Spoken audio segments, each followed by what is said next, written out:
আমরা কোনো কিছু না দিয়ে খাবো তবে সেটা হবে আমাদের চুরি। আর চুরি করলে চোরেদের সমাজের যেমন কখনো শান্তি মিলতে পারে না, তেমনি যে চুরি করবে তারও শান্তি মিলতে। এইসব চুরি ছাড়াও আর এক ধরনের চুরি হয়ে গেছিল, আমরা বললাম কোথায়, পানিহাটি। ইন্ডিয়াতে পানিহাটি নামক একটা জায়গা আছে, যেই জায়গাটা খুবই গুরুত্বপূর্ণ হয়ে গেছে নিত্যানন্দ প্রভুর এক বিশেষ লীলাবিলাসের কারণে। যে একসময় নিত্যানন্দ প্রভু সদল বলে, মানে তার পার্শ্বদ সহকারে সেখানে অবস্থান করছিলেন। ঘটনাক্রমে ওইখানে রঘুনাথ দাস গোস্বামী, স্বর গোস্বামীদের একজন, তিনিও সেইখানে উপস্থিত ছিলেন। তো তিনি যখন জানতে পারলেন যে নিত্যানন্দ প্রভু এইখানে আছেন তার শিষ্য সমেত, তখন তার ইচ্ছা হলো আমি নিত্যানন্দ প্রভুর দর্শন লাভ করব। তো নিত্যানন্দ প্রভুর দর্শন লাভ করার আগেই এটা চাউর হয়ে গিয়েছিল যে রঘুনাথ দাস গোস্বামী চৈতন্য মহাপ্রভুর প্রতি খুবই খুবই আকর্ষণ বোধ করেন এবং আকৃষ্ট। কিন্তু এই সংবাদটা নিত্যানন্দ প্রভুর কাছে আনুষ্ঠানিকভাবে পৌঁছানো, কিন্তু নিত্যানন্দ প্রভু জানে না, কিন্তু সে শুনেছে যে রঘুনাথ সে সংসারের প্রতি বিতৃষ্ণ হয়েছে আর চৈতন্য মহাপ্রভুর প্রতি আকৃষ্ট হয়েছে, এটা তিনি জানতেন। কিন্তু রঘুনাথ যে চৈতন্য মহাপ্রভুকে এত বেশি ভালোবাসে এটা তিনি শুনেছেন, কিন্তু রঘুনাথের সম্বন্ধে এই সম্বন্ধে তার কোনো কথাও হয়নি আর রঘুনাথের সঙ্গে দেখাও হয়নি। কিন্তু রঘুনাথ দাস গোস্বামী মনে করলেন নিত্যানন্দ প্রভুকে যখন এত কাছে পেয়ে গেলাম তো ওনার কৃপা থেকে কেন বঞ্চিত হবে। তো উনি গিয়ে নিত্যানন্দ প্রভুর কাছে গেলেন, গিয়ে দূর থেকে যখন উনি দণ্ডবোধ প্রণাম নিবেদন করলেন তখন ভক্তরা তাকে মেসেজ দিল যে প্রভু ওই যে রঘুনাথ আপনাকে প্রণাম নিবেদন করছে। উনি তো জমিদার বাবা একমাত্র পুত্র, বাবা কি অ্যাকচুয়ালি ওনার বাবা এবং কাকা আমাদের পুত্রই একজন, অর্থাৎ পুরো জমিদারের উনিই হচ্ছেন পরবর্তী উত্তরাধিকারী। সুতরাং কত ইম্পর্টেন্ট ব্যক্তি। এখন ওনাকে সবাই ভাবত যে রঘুনাথ যদি সংসারে না থাকে তাহলে আমাদের এই রাজত্বেরই বা কি হবে, আর আমাদের সংসারেরই বা কি। এজন্য তার বাবা মায়ের নিয়ে প্রায় উদ্বেগ প্রকাশ করতেন। তার মা তো এটা বলেই দিতেন যে না, ওকে ঘরে আমি বেঁধে রাখবো, কোথাও যেতে দিব না।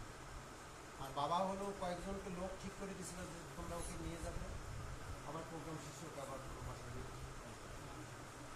তা রঘুনাথ দেখলেন এ হলো একটা বন্ধন, রঘুনাথ ওদের নিয়ে কীর্তন করতেন, ওদের নিয়ে প্রহরীদের নিয়ে এইভাবে নিয়ে মহাপ্রভুর প্রোগ্রামে অংশগ্রহণ করতেন। তাকে তো আটকে রাখা যায় না।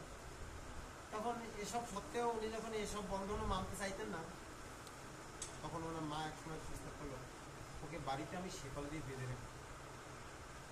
তখন ওর বাবা একসময় বলেছিল যে জানমোহন চৈতন্য মহাপ্রভুকে নিমজ্জিত হয়ে গেছে, আমি তাকে তুমি শিকল দিয়ে বেঁধে রেখে কী করো, কীভাবে তুমি কাটবে। ওকে কিন্তু বিবাহও দেওয়া হয়েছে যে যেন ওর সংসারের প্রতি একটু মতি হয়, এরকম সুন্দরী মাতাজি দেখে তখন ওকে দিয়ে দেওয়া হয়েছে যাতে সংসার মতি হয়। কিন্তু কিসের মতি, ওর কোনো মতি নেই, ওর মতি সব চৈতন্য মহাপ্রভুকে দেওয়া হয়ে গেছে। তো এখন কি করা যায়, এখন তো একথা শুনেছে যে রঘুনাথের এইরকম দশা হয়েছে, চৈতন্য মহাপ্রভুকে এত ভালোবাসে, কিন্তু নিত্যানন্দ প্রভু এই কথা জানে না। সেই জন্য নিত্যানন্দ প্রভু ও প্রণাম করে উঠতেই বলছে সোরা চুরি করে, সোরা তুমি আমার সম্পদ চুরি করো আমাকে জানাও না।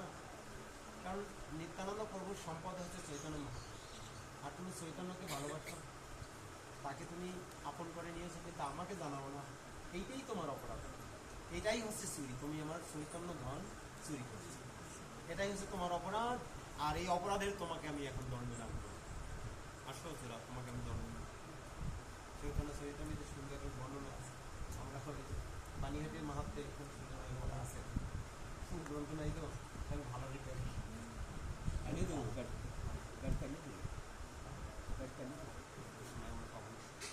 যাই হোক।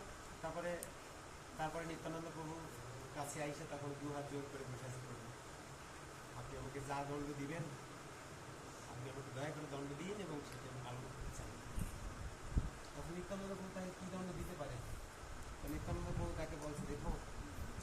যে আমার যত লোকজন আছে না এখানে, এদের সবাইকে তুমি চিরা দড়ি খাওয়া, তোমার দণ্ড। কারণ সে তো জমিদার বাবার পুত্র, তার তো অসুবিধা নাই। তা বলছে আমার সব জনকে, আমার সব অনুগামীদের চিরা দড়ি। আমি আপনার দণ্ড স্বীকার করলাম, এটাই হলো তার শাস্তি। এবং সেই শাস্তির ফলস্বরূপ দিকে দিকে সব মানুষজন পাঠিয়ে দেওয়া ছিল, নিয়ে আসলো মিষ্টি, নিয়ে আসলো ফল ইত্যাদি, এভরিথিং যা যা কিছু প্রয়োজনীয় আছে সব দিক থেকে এই সমস্ত জিনিসগুলো আসে। এখানে বর্ণনা আছে এরকম বড় বড় মাটির যে পাত্রগুলি আছে, মাইট এরকম বিশাল বিশাল বড় বড়, এইগুলিতে চিরা ভেজানো হইল, পরে মানুষের জন্য মিষ্টি সব কিছু আনা হইল। এই সব কিছু সব আয়োজন সম্পন্ন হইলে নিত্যানন্দ প্রভু তখন চৈতন্য মহাপ্রভুকে স্মরণ করলেন, আর মহাপ্রভু তখন সেখানে উপস্থিত ছিলেন। আর নিত্যানন্দ প্রভু তখন নিজ হাতে মহাপ্রভুকে খাইয়ে দিলেন। এবং তারপর এই দুই ভাইয়ের প্রসাদ সবাই মিলে সাধুরা আনন্দ উদযাপন করে তাদের সেই প্রসাদ সবাই গ্রহণ করেন। সেই থেকে এই পানিহাটি চিরাদদি মহোৎসবের বিগিনিং প্রচলন হয়, এখান থেকে প্রচলন হলো। এবং তারপরে ইসকনের শিলা প্রভুদের কৃপায় সারা বিশ্ব মিলে চিরাদদি মহোৎসব। এখন পশ্চিমবঙ্গে পানিহাটিতে এখন আমাদের ইসকনের মন্দির আছে,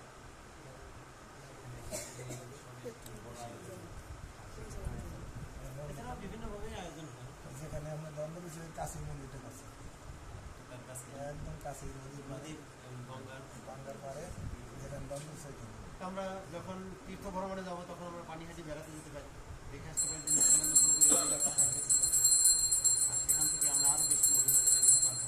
আর তারই অংশ হিসেবে আমরাও আজকে বাগানোত্তর পরে আমরা আজকে সেই পানিহাটি চিরাদদি মহোৎসবেই আমাদের নামভট্ট এখন সেই আয়োজন করি। এটা আমাদের বড়ই সৌভাগ্যের বিষয় যে আমাদের নামভট্টের যারা কর্মকর্তাবৃন্দ আছেন গায়ত্রী ব্যাপারে এই অনুষ্ঠান আয়োজন করেছি। আমরা এখানে বসেও পানিহাটির স্বাদ আস্বাদন করতে পারি, ঠিক না? আমরা নিত্যানন্দ চৈতন্য মহাপ্রভুর কৃপায় এখানে বসেও